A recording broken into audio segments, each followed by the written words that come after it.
Today is Thursday. I almost went to bed and fell asleep. I forgot to do this. Um, but as always, there is so much to be thankful for. Today is a day where it was a battle. Today was not one of those fun days. But today I am grateful that fear is alive. That's the only way I could say it. It's just clear cut and directly. Fear is a lie. It's a lie. It's a liar. It's a lie. It's wrong. The things that I've been tempted to be afraid about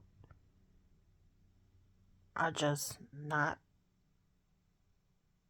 worthy of fear. No, because of the love of God, nothing is worthy of fear because He conquered it all through Christ on the cross, through the resurrection. Days like today, and really weeks like this week, I've just been realizing things just around me and in myself, and just really laboring to focus on the cross and remind myself that all of this is subject to the love of God, the power of God, the grace of God.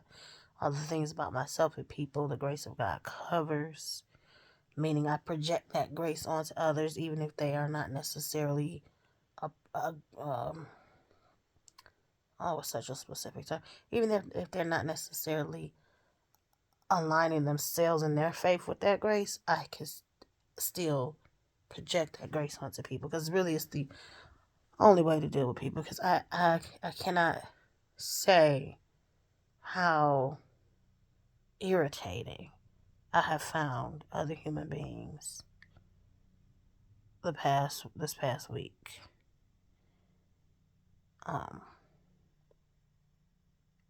And what's crazy is, like, I'm just thinking about things that people have said and done prior to this week has been particularly irritating. And I've had to pause and ask myself why. Because it's not them. And not to say that people can't be irritating, because they can be, but it's me. So a week like this, to project that grace is so clearly necessary. It's always necessary, but it's so clearly the thing that I need to do, because without it, the yuck factor is just too high. It's been a complicated week. But the invitation to be afraid of certain outcomes in dealing with people, or and dealing with people specifically, I could reject that because the fear is a lie. The fear of people's reactions in the world, is the problem. But people are not the problem. And that can seem counterintuitive. But in the light of the cross, it's the only conclusion. Fear is the problem, not the people. My problem is not people, what they say, do, or think. My problem is if I agree with or align with the fear. And it may sound unrelated, like people being irritated and fear, but what happens is, if the irritation becomes too profound, I am afraid of even interacting with people, because the irritation feels like it is undoing something in me. And so then it makes people feel unsafe. But then I have to go to work. I have to exist. So then I start to try to do things to, like, mitigate or appease, to try to resolve the irritation that is not necessarily direct It's, I try to become more amiable, or put on a mask, or switch my mask to a different mask because I'm always wearing a mask. I am hardly ever unmasked with people, which I'm realizing recently. Like, I really, not that people deserve the inner parts of who I am, but the versions I give almost everybody are not necessarily genuinely me to any degree. Like, I'm not a liar. I don't pretend to be somebody I'm not, like, literally. Like, I'm not a grifter or a con artist. But the masking, like, I project a disposition that I don't inwardly hold. Chiefly just trying to be pleasant and nice and agreeable. Even when I flat out disagree. Like, just flat out disagree. Or when I'm disgusted or irritated. And so then the solution for that irritation can be more masking, more pretending. And that is just not healthy. And so the fear starts to shape this narrative that all you can do is come undone inwardly to deal with people. Like, there is no alternative.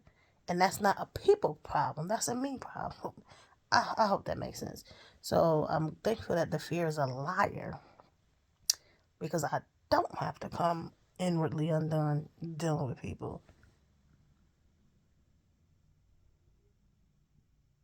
And I can present myself more authentically, even if people don't like it. I can be disagreeable.